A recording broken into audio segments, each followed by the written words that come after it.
Dear student, still के कई अर्थ होते हैं। तो इस वीडियो में मैं स्टिल वर्सेस एट, स्टिल और एट जिन दोनों का मतलब होता है अभी तक, अभी या अब तक, और इन दोनों के प्रयोग में क्या अंतर है, मैं इस वीडियो में बताने जा रहा हूँ। तो वीडियो में ज़रूर एंड तक बने रहिए, तभी पूरी बात समझ में आ जाएगी, क्योंकि बहुत ही महत्वपूर्ण टॉपिक है।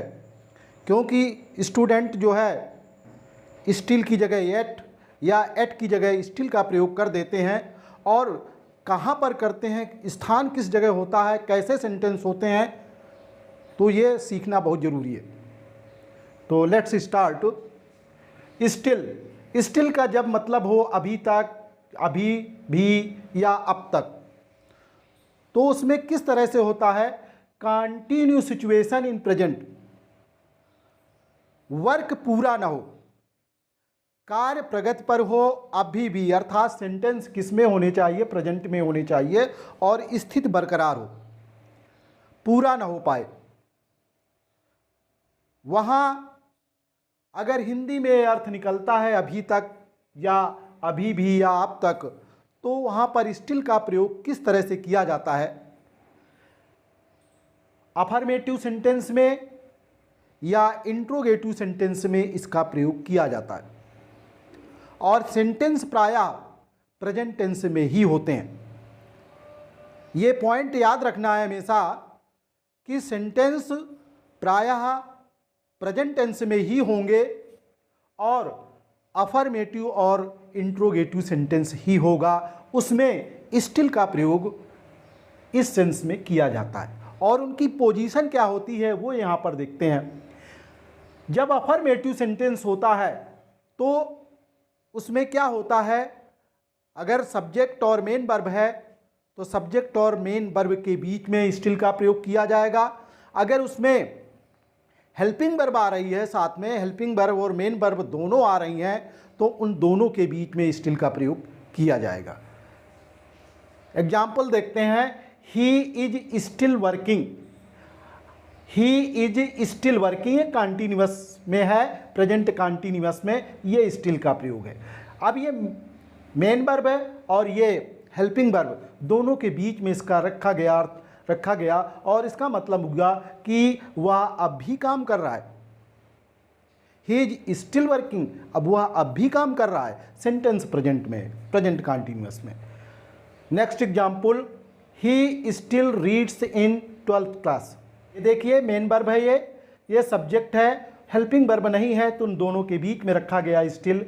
अब भी 12th क्लास में पढ़ता है, वह अब भी 12th क्लास में पढ़ता है।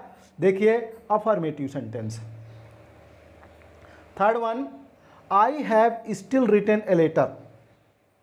आई have still written a letter, मैंने अभी तक पत्र लिखा है। अभी तक ये लिखा हुआ है, अभी तक। मैंने प्रेजेंट परफेक्ट में है, देखिए ये प्रेजेंट इंडेफिनिट में था, ये I have still written a letter, मैंने अभी तक पत्र लिखा है। Still helping verb, main verb, present perfect का सेंटेंस है। तो इसमें देखा कि सभी सेंटेंस किस में आ रहे हैं, प्रेजेंट में, और इसकी पोजीशन जो स्टिल की है वो कैसी है, कहाँ पर उसको रखना है, ये मैंने बताया, और इनका अर्थ क्या निकलता है ये। और इन सब का प्रयोग एक एडवर्ब के रूप में है, क्योंकि ये वर्ब से बिलोंग करते हैं, वर्ब को मॉडिफाई करते हैं। इंट्रोगेटिव सेंटेंस, इंट्रोगेटिव सेंटेंस में क्या होता है, हेल्पिंग वर्ब पहले आती है, फिर इसके बाद सब्जेक्ट आता है। तो सब्जेक्ट के बाद में ही स्टिल का प्रयोग करना है, सब्जेक्ट के बाद में ही स्टिल का प्रयोग करना है। एक एग्जाम्पल देखते हैं। इज बेबी स्टिल वीपिंग, क्या बच्चा अब भी रो रहा है। ये देखिए कंटिन्यूअस में सेंटेंस है, क्या बच्चा अब भी रो रहा है, ये सब्जेक्ट है, और सब्जेक्ट के बाद में स्टिल का प्रयोग किया गया। नेक्स्ट देखते हैं, are you still sitting here, आप अभी तक यहाँ बैठे हो, आप अभी तक यहाँ बैठे हो। इस तरह से आर यू सिटिंग, ये सब्जेक्ट के बाद में यहाँ पर रखा है, इंट्रोगेटिव सेंटेंस है, क्वेश्चन मार्क लगा है। हेल्पिंग वर्ब से शुरू है। थर्ड वन देखते हैं, does your father still play cricket? क्या आपके पिताजी अब भी क्रिकेट खेलते हैं? अर्थात उनकी अवस्था इतनी हो गई है और उसमें ये कहा जा रहा है कि वो स्थिति अभी बनी हुई है, कंटिन्यूस सिचुएशन चल रही है, अर्थात क्रिकेट खेलना का काम अब भी वो करते हैं, अर्थात सिचुएशन वही कंटिन्यू बनी हुई है प्रेजेंट में। तो वही है, डज योर फादर स्टिल, ये सब्जेक्ट है, सब्जेक्ट के बाद में स्टिल प्ले क्रिकेट, क्या आपके पिताजी अब भी क्रिकेट खेलते हैं? तो इसमें देखा कि किस तरह से अफर्मेटिव सेंटेंस या निगेटिव सेंटेंस में जो पोजीशन कंटिन्यू बनी रहती है, उसमें अफर्मेटिव और इंट्रोगेटिव सेंटेंस में किस तरह से स्टिल का प्रयोग किया जाता है। अब देखते हैं इसकी तुलना किससे करते हैं, एट से। एट से जब होता है तब कैसे उसको लिखते हैं। एट का प्रयोग भी इसी सेंस में होता है, अभी तक, अभी या अब तक। तो इसका प्रयोग भी प्रेजेंट या प्रेजेंट परफेक्ट के लिए किया जाता है। इसमें क्या था, अफर्मेटिव और इंट्रोगेटिव था, इसमें क्या है, निगेटिव और इंट्रोगेटिव है, ये ध्यान रखना है। इसमें क्या था, इसमें ये था अफर्मेटिव और इंट्रोगेटिव, इसमें क्या है, निगेटिव और इंट्रोगेटिव है। तो सेंटेंस देखते हैं, I have not finished my work at. प्रायः एट का प्रयोग सेंटेंस के आखिरी में किया जाता है। कुछ लोग पहले भी कर लेते हैं, लेकिन पहले जो है सही नहीं माना जाता है, आखिरी में इसको प्रयोग करना चाहिए, आखिरी में इसका सही प्रयोग माना जाता है। She has not reached, present perfect में ये था, प्रेजेंट परफेक्ट में ये है, she has not reached home, और निगेटिव सेंटेंस है, she has not reached home yet, वो अभी तक घर नहीं पहुंची है, अभी तक घर नहीं पहुंची है। The principal has not come at, प्रधानाचार्य अभी तक नहीं आए। तो देखा ये सभी निगेटिव सेंटेंस थे और एट का प्रयोग कहाँ पर हुआ, आखिरी में हुआ, और सभी प्रेजेंट में है और मोस्टली प्रेजेंट परफेक्ट में है। इज मोहन स्लीपिंग एट, क्या मोहन अब भी सो रहा है? अब आ जाते हैं यहाँ पर, देखिए यहाँ पर भी इसी तरह का था इंट्रोगेटिव सेंटेंस। तो हम इसमें जो है स्टिल का प्रयोग भी कर सकते हैं, जैसे एट का प्रयोग यहाँ पर न करना चाहें तो यहाँ पर हम स्टिल लिख सकते हैं, इस तरह से दोनों सेंटेंस सही हो जाएंगे। इज मोहन स्टिल स्लीपिंग या इज मोहन स्लीपिंग एट, दोनों ही सेंटेंस करेक्ट होंगे, क्योंकि इंट्रोगेटिव इसमें भी है, इंट्रोगेटिव इसमें भी है। इसी तरह से is he in the room at, क्या वो अभी तक कमरे में है? तो यहाँ पर इज ही स्टिल, यहाँ पर हम लिख करके इसको सेंटेंस इसको हटा देते हैं, ये सेंटेंस ऐसे भी बन जाएगा। तो दो तरीके से बन जाएगा, स्टिल का प्रयोग करके और एट का प्रयोग करके। नेक्स्ट देखते हैं, do you read here eight, उसकी अवस्था ज़्यादा हो गई है, अवस्था काफ़ी एज का हो गया हो, तो do you read here eight, आप अभी यहाँ पढ़ते हैं, आप अभी भी यहाँ पर पढ़ते हैं। तो यहाँ पर क्या है, डू यू स्टिल यहाँ का प्रयोग करके सेंटेंस को बनाया जा सकता है, हटाया जा सकता है, दोनों तरीके से इसको सेंटेंस बनाया जा सकता है। तो do you still read here या do you read here yet, अभी तक, अर्थात उसमें ये सोचा जा रहा है कि अभी इसको यहाँ पढ़ना नहीं चाहिए, क्योंकि इसकी अवस्था बहुत अधिक हो गई है, इसने यहाँ से पास कर लिया होगा और अगले यूनिवर्सिटी में पहुँच गया होगा कहीं। लेकिन ये यहाँ पर कहा जा रहा है, पूछा जा रहा है, do you read here eight, आप अभी तक यहाँ पढ़ते हैं। स्टिल का प्रयोग एक एडजेक्टिव के रूप में किया जाता है, तब इसका मतलब होता है रुका हुआ, शांत, रुका हुआ, ठहरा हुआ। उदाहरण देखते हैं, द बेबी ले स्टिल इन द क्रेडल, बच्चा लेटा हुआ है, कैसे लेटा हुआ है, शांत, in the cradle.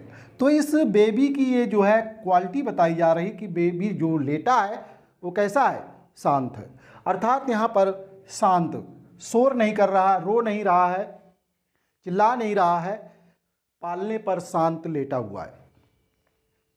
Still water stings, still का मतलब है शांत वाटर, अर्थात बहता हुआ ना हो, हिलता डुलता ना हो, पानी इसमें भरा हुआ हो, तालाब में, बर्तन की बात नहीं हो रही है, किसी गड्ढे पर तालाब पर कहीं पर पानी जब भरा हुआ होता है बाहर, तो स्टिल वाटर, शांत वाटर क्या होता है, वो बदबू देता है।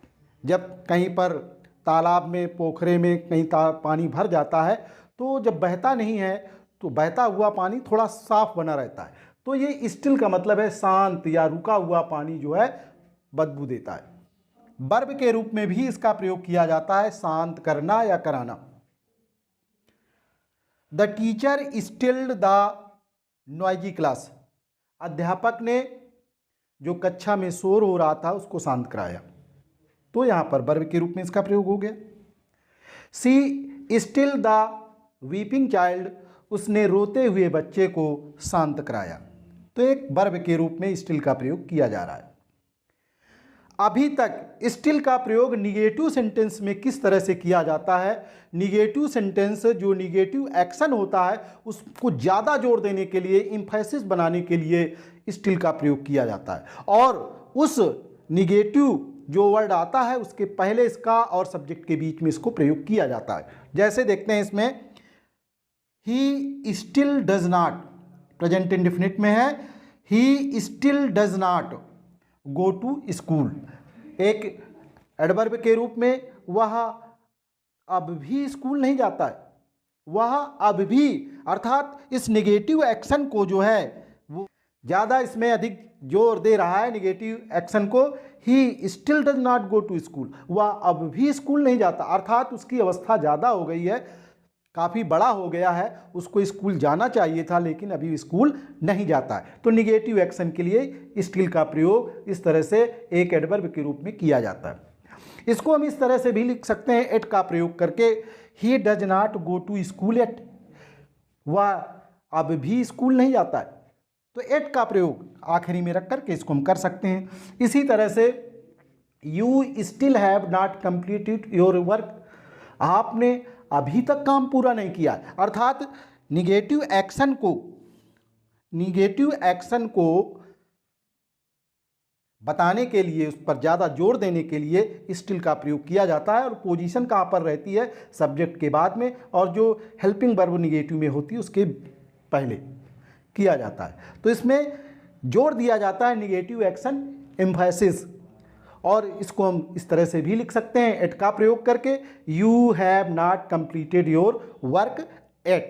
यहाँ पर हम स्टिल का प्रयोग न करें, यहाँ पर एट का प्रयोग कर लें, तो हम इस तरह से सेंटेंसेस को भी बना सकते हैं। तो इसमें मैंने बताया सिर्फ सिंपल सेंटेंस के ही बारे में, इसमें कोई भी जो है कॉम्प्लेक्स सेंटेंस या कंपाउंड सेंटेंस के बारे में नहीं बताया गया, जो कि सभी जानते हैं कि स्टिल और एट एक कोऑर्डिनेटिंग कंजक्शंस भी हैं, जिसमें कंपाउंड सेंटेंस बनता है एडवर्सेटिव वाले, बट एट स्टिल जहां पर प्रयोग किया जाता है वो इसमें नहीं बताया गया है। सिर्फ सिंपल सेंटेंस ही इसमें आए हैं, कॉम्प्लेक्स और कंपाउंड से कोई इसमें मतलब नहीं। तो ये जरूर समझ में आया होगा एट और स्टिल का प्रयोग किस तरह से किया जाता है।